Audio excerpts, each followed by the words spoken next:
Halatang ginawa naman po siya, Mr. Chair. Pinalabas nila na malabo yung raw video para lang masabi na kamukha ni PBBM. Tapos, in-enhance po nila and sa kanila in-AI. Okay. So, when you say nila, sino po yung sila? Who do you pertain Alam ko to? naman po, Mr. Chair, na hindi lang si Atty. Harry Roque yung nasa likod ng video na yan. Sino pa kaya, Ms. Pebbles, ang nasa likuran ng video na ito? Hindi ko na po masasabi. Hindi ko po alam. Hindi nyo na po masasabi. But sa palagay nyo po ba, yung mga kasama nyo sa dinner sa Hong Kong ay kasama dun sa pagpapalaganap ng peking video na ito? Hindi po, Mr. Chair. Hindi masasabi. Okay. Hindi po sila kasama.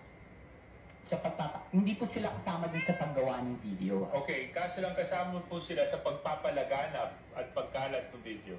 Mr. Chair, meron pong mga DDS vloggers na hindi po nag-share ng video.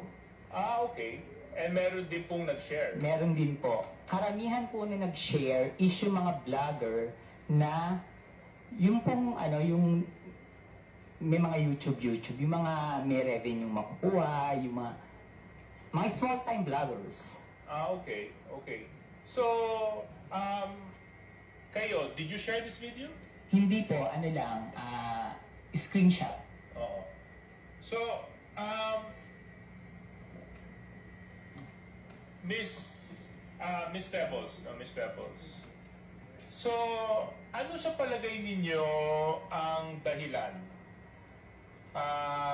kung bakit magpapakalat ng ganitong peking video na namukhang binigyan pa ng oras, panahon, at pagsisikap para enhance ang isang peking video at palabasin na peke? Bakit pa? Para pabagsakin po si PBBM. And how do you come to that conclusion para pabagsakin ng ating presidente? Kasi galit na po sila eh.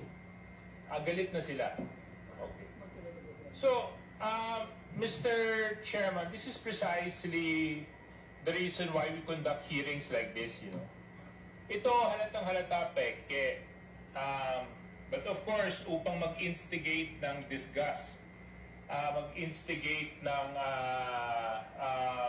galit, at ipahiya ang isang nakapwesto, and for this case, our president, you know, some people would go to the extent of using AI deepfakes to alter videos and to come up with fake